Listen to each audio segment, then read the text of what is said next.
Look, it started off as a hobby, and then I got recognised for being good at something that really I was just enjoying doing. And I got to the top, and I stayed there for a fair amount of time. What was my real contribution to the game? It was that I had a vision of how the game should be played and refereed, and I stuck to my guns and ensured that my philosophy was fairly painted on every game that I was involved in. We all know that there's no such thing as a best referee. I mean, that's pretty obvious. But a lot of people have come up to me and told me that I was their favourite referee.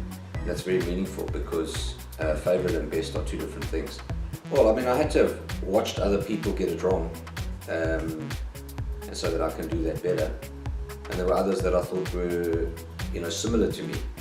So, some, and I've put this in my book, some that were similar were Kerry Fitzgerald of Australia, the late Ian, well, they're both actually late Ian Anderson as well, of South Africa. Those were two guys that I felt didn't really have an ego on the field and were quite comfortable to do what I thought, all along was in the best interest of the game. But, I had to learn to accept that criticism was sometimes fair, that it was sometimes unfair, and that even if sometimes it was perceived as fair, but it was actually unjust. So you learn to get a bit more thick-skinned about that type of criticism, and you've got choices. I mean, you can bury your head in the ground and read nothing and watch nothing and surf nothing, or you can just accept that people have an opinion and they've got as much right to express it as you do, even though often they're just plain wrong. I think for me the book was about putting down in black and white my story. And there's some parts that are inspirational, that people will find inspiration from. I didn't come from a family who said, no, go and do that, that's your calling. It was a little bit of a challenge for me, even within my own realm. And like I said, I had challenges along the way, right up until the end. In respect of, they were pretty personal challenges, which I've put down in the book.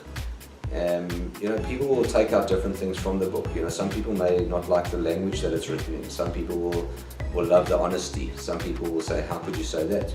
So that's not important for me. What was important is that I put down my spirit, that I put down my legacy, my life, what I contributed to the game, and I've been quite comfortable to own up and say, in this particular case, I haven't got that right, or I've made a blunder there which wasn't insignificant. For me, it's a multifaceted book. It's about me, it's about my life, and it's about my life in rugby.